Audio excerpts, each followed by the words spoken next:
आरती तिवारी।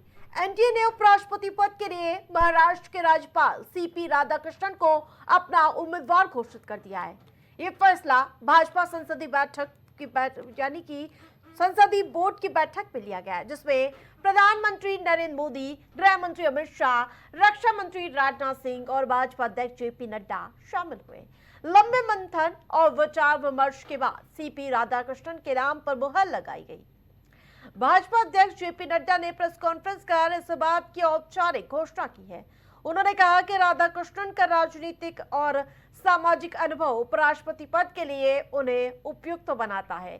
वे लंबे समय से पार्टी से जुड़े रहे हैं और विभिन्न पदों पे काम करते रहे हैं। सीपी राधाकृष्णन तमिलनाडु से आते हैं और भारतीय जनता पार्टी के पुराने और समर्पित नेताओं में से शुमार माने जाते हैं। उनके नाम के ऐलान के साथ ही एनडीए ने उपराष्ट्रपति पद की दौड़ में मजबूती से दावा पेश कर दिया है। विपक्ष की ओर से अभी तक किसी उम्मीदवार की घोषणा नहीं की गई है, लेकिन बड़ी अपडेट, बड़ी जानकारी ये सामने आ रही है कि आज विपक्षी दलों ने बड़ी बैठक बुलाई है इंडिया ब्लॉक की 5:30 बजे, जिसमें आज फैसला हो सकता है। विपक्षी दल हैं, उन्होंने कहा कि कैंडिडेट के पता चलने के पश्चात हम तय करेंगे हमारा समर्थन रहेगा या नहीं। हमारे एनडीए के साथियों के साथ भी चर्चा गहन रूप से हुई और गहन रूप से चर्चा होने के बाद आज हम यहाँ पर आपको खुशी से ये बताना चाहते हैं और ये खुशखबरी देना चाहते हैं कि संसदीय बोर्ड की बैठक में जिसका नेतृत्व हमारे प्रधानमंत्री नरेंद्र मोदी जी की उपस्थिति में हुआ, उनके नेतृत्व में ये बैठक हुई।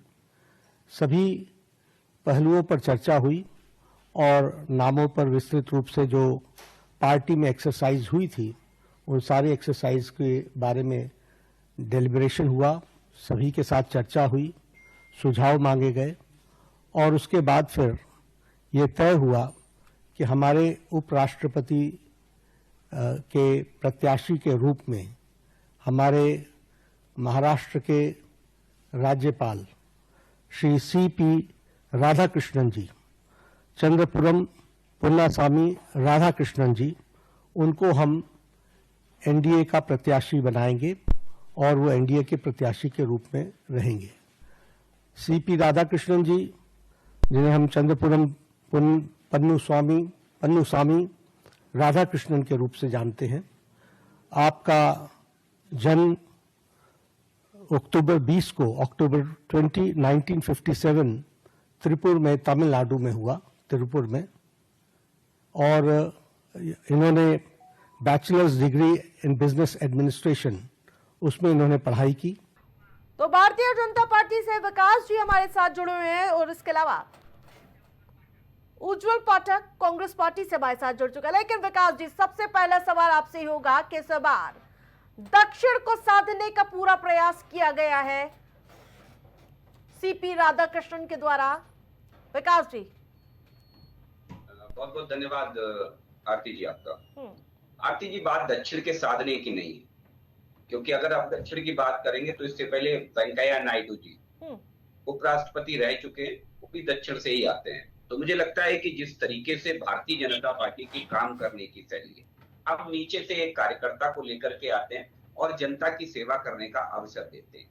इसी कड़ी में चाहे राधाकृष्णन जी का नाम हो, चाहे द्रौपदी मुर्मू का नाम हो, और चाहे उससे पहले रामनाथ कोविंद जी रहे हो, चाहे वेंकैया नायडू रहे, तमाम लोग भारतीय जनता पार्टी में को जब भी अवसर मिला संवैधानिक पद पर किसी ऐसे व्यक्ति को सुशोभित करने का, तो उन्होंने हमेशा नीचे जाकर देखने का काम किया। हम ऊपर रहने वाली पार्टी नहीं है आरती जी, हम धरातल पर रह करके, धरातल में जनता के बीच रह करके काम करने वालों को तवज्जो देने वाली पार्टी है। उसी का परिणाम है सीपी राधाकृष्णन। और सीपी राधाकृष्णन आने वाले समय में उपराष्ट्रपति के रूप में इस देश की सेवा करेंगे और मुझे लगता है कि एक अच्छे उपराष्ट्रपति के रूप में वो इस देश को अपनी सेवाएं देंगे। उनका बहुत लंबा अनुभव है, देखिए, जहां तक आप भी जानती हैं, संगठनात्मक रूप से भी बहुत अच्छा लंबा अनुभव है उनका, और सरकार के रूप में भी राज्यपाल रहे हैं, अभी वर्तमान में महाराष्ट्र के राज्यपाल हैं, इससे पहले वो मिजोरम के तेलंगाना के संयुक्त राज्यपाल रहे थे। तो तमाम उनके पास दायित्व रहे हैं, लोकसभा के सांसद रहे हैं दो बार वो।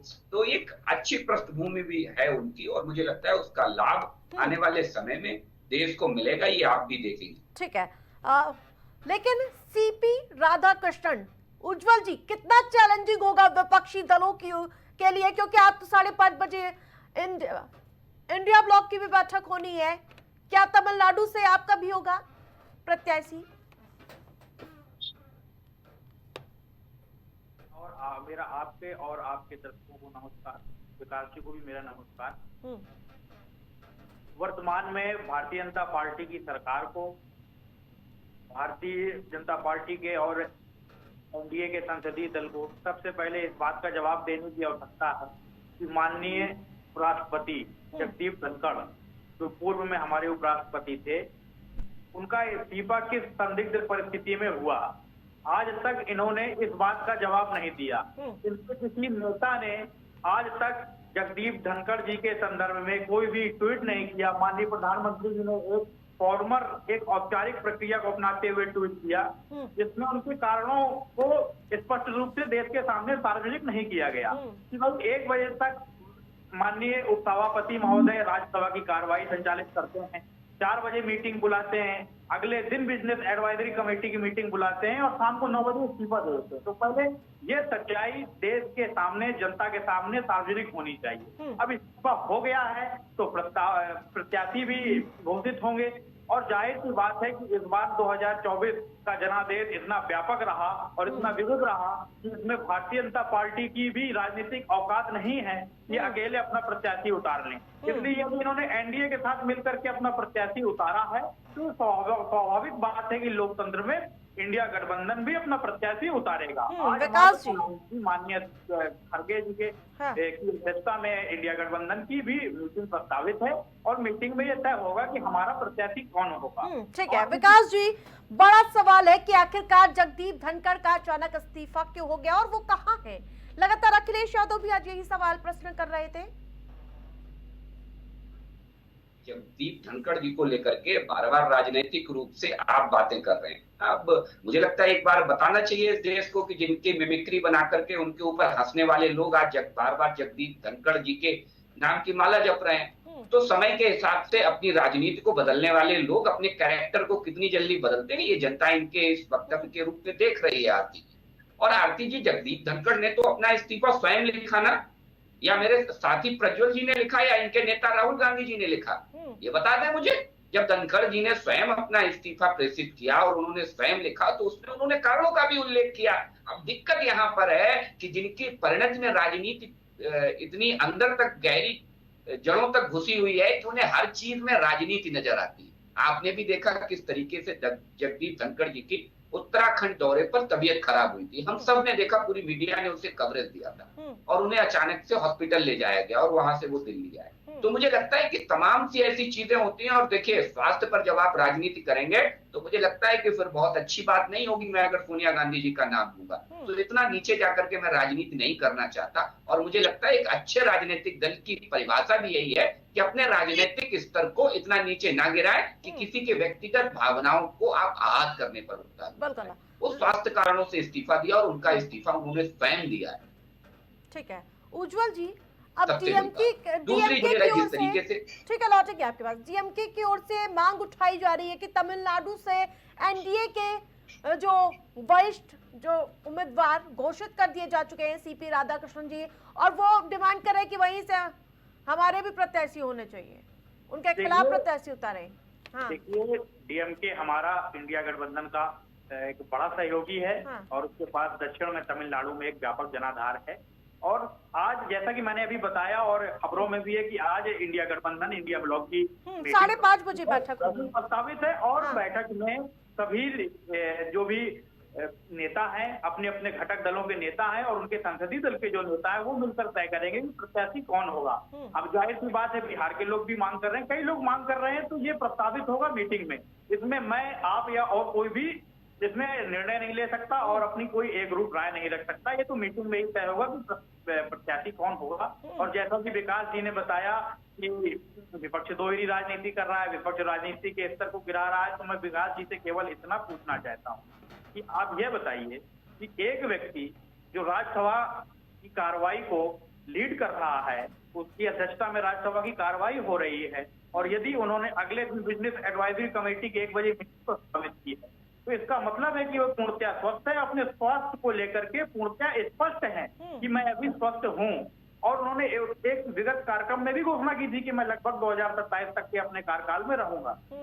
फिर भी इन्होंने उनके ऊपर राजनीतिक दबाव बनाया और दबाव बना करके और उनका इस्तीफा लेकर के ये देश के सामने इन्होंने सार्वजनिक कर दिया कि कोई भी संवैधानिक संस्था यदि अपनी स्वायत्तता से कार्य करेगी और मोदी जी और अमित शाह जी की इच्छा के विपरीत कार्य करेगी तो उस संस्था में किसी भी पदाधिकारी को रहने का कोई अधिकार नहीं होगा।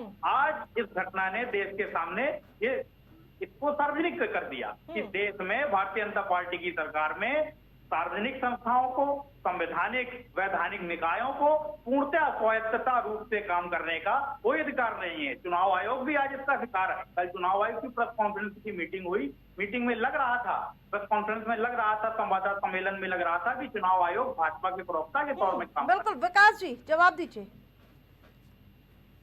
आप देखिए प्रवक्ता के तौर पर कौन काम कर रहा था, ये राहुल गांधी के यूटर्न से आपने समझा होगा आरती जी। और ये यूटर्न कितना जबरदस्त था कि जैसे ही शपथ पत्र की बात आई तो राहुल गांधी इधर उधर की बातें करने लगे। जिसकी बातों में दम होता है वो आदमी कभी भागता नहीं है, आपको भी पता होगा आरती जी।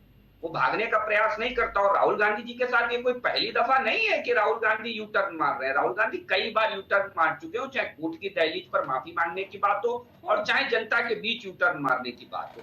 आप देखिए जिस तरीके से राहुल गांधी जी ने आरोप लगाए, बढ़िया सा एक बेहतरीन सा विकास जी कहाँ पे यू टर्न ले रहे हैं? विपक्षी दल तो महाभियोग लाने की तैयारी में जुट चुका है। आज अखिलेश यादव भी जमकर हमलावर रहे। देखिए अखिलेश यादव कितने हमलावर रहेंगे ये आने वाले समय में बताएगा। एसआईआर का विरोध करने वाले जरा ये पूछ लें कि एसआईआर के बगैर उनके चिंता होगी ना। अब तो यूपी में भी तो चुनाव है तो फिर वहां की भी तो चिंता रखनी है ना।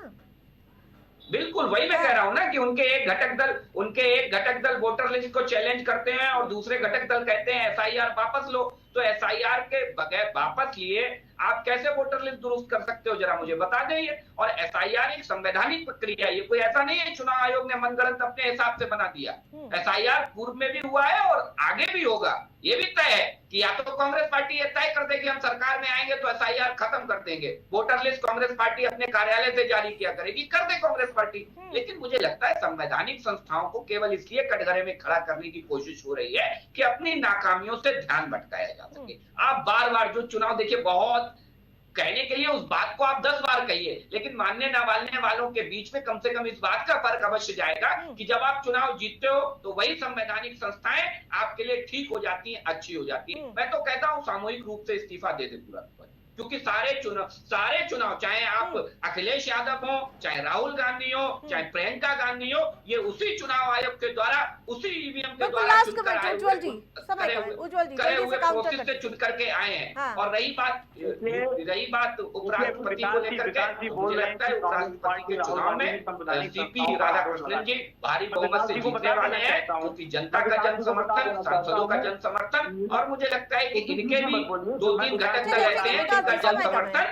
सीपी राधाकृष्णन जी को अवश्य मिलेगा। चाहता हूँ, हम आरोप नहीं लगा रहे हैं। अभी अनुराग ठाकुर जी ने प्रेस कॉन्फ्रेंस के माध्यम से विगत दिनों ये बताया कि वायनाड और रायबरेली में भी फर्जी मतदाता है, तो ये भी तो चुनाव आयोग के ऊपर आरोप हुआ। अभी माननीय समाज कल्याण मंत्री उत्तर प्रदेश सरकार असीम अरुण सिंह ने कहा एसआईआर आना चाहिए कि नहीं आना चाहिए, जरा पूछ लेना इनसे, क्योंकि इनके अखिलेश यादव एसआईआर का विरोध कर रहे हैं। जो सवाल पूछो तो संवैधानिक संस्थाओं का विरोध कर रहा है। यदि आप चुनाव आयोग के ऊपर आरोप लगाए तो चुनाव आयोग आपकी घर की संस्था है। आप ये बताइए, आपकी सरकार में चुनाव आयोग को आपने इतना बाध्य किया कि वह जनता के सामने, जनता के बीच में अपनी विश्वसनीयता को खो चुका है। इसके साथ साथ जो संवैधानिक मूल्य हैं, लोकतांत्रिक मूल्य हैं, वो उनके अनुसार कार्य नहीं कर पा रहा है। इसका जवाब आपको देना पड़ेगा और जनता के सामने आपको जाना पड़ेगा। मैं तो कहता हूं कि माननीय प्रधानमंत्री जी को एक संवाददाता सम्मेलन करना चाहिए, प्रेस कॉन्फ्रेंस करनी चाहिए और जनता के सामने रूबरू होना चाहिए। पत्रकार जो ईमानदार पत्रकार हैं उनके सामने रूबरू होना चाहिए उनको। लेकिन लगातार विपक्षी दल विकास जी सवाल पूछते हैं कि प्रधानमंत्री प्रेस कॉन्फ्रेंस काहे नहीं करते हैं? नहीं देखिए, मुझे लगता है कि चुनाव के ऊपर प्रेस कॉन्फ्रेंस चुनाव आयोग करेगा कि देश के प्रधानमंत्री करेंगे। अब ये वही कहानी हो गई ना आरती जी, कि जिसको जैसी दुनिया दिखी उसको अंधे को सावन के अंधे को हरा हरा दिखता है। तो परिवारवादी लोगों को तो ये दिखता है कि हमारे प्रधानमंत्री मनमोहन सिंह पीछे बैठेंगे और राहुल गांधी प्रेस कॉन्फ्रेंस करेंगे, हमारे प्रधानमंत्री चुनी हुई सरकार एक विधेयक पारित करेंगे और राहुल गांधी एक अदने से सांसद की हैसियत होगी कि उस बिल को फाड़ देंगे। तो इनकी नजर में तो सब कुछ अगर कहीं से निकल करके आएगा तो इनके परिवार से निकल करके आएगा। यही फर्क है बुनियादी तौर पर। आप बार बार आरोप लगाते हैं और आप इस बात से संवैधानिक संस्थाओं को चोट नहीं पहुंची होगी जब आप चुनाव आयुक्त को अपनी टिकट पर राज्यसभा भेजती है कांग्रेस पार्टी, तब देश के लोगों को धक्का नहीं लगा होगा चुनाव आयोग के ऊपर। मुझे लगता है कांग्रेस पार्टी की ये चाल चरित्र बन चुका है, मीठा मीठा लील और कड़वा कड़वा थूक। मुझे लगता है तो ये कांग्रेस पार्टी का चरित्र है जो आपको आगे आने वाले समय में बहुत व्यापक। माफी चाहूंगी आप दोनों से, आप दोनों का हमारे साथ जुड़ने के लिए बहुत बहुत धन्यवाद। तो बताते चले लगातार ये मुद्दा गहराता हुआ नजर आ रहा है और रात 5:30 बजे बैठक होनी है और माना जा रहा है कि विपक्षी दल भी आज अपना चेहरा कौन होगा उस पर स्थिति साफ कर देगा। एसआईआर पर लगातार जंग छिड़ी हुई है। विपक्ष मुख्य चुनाव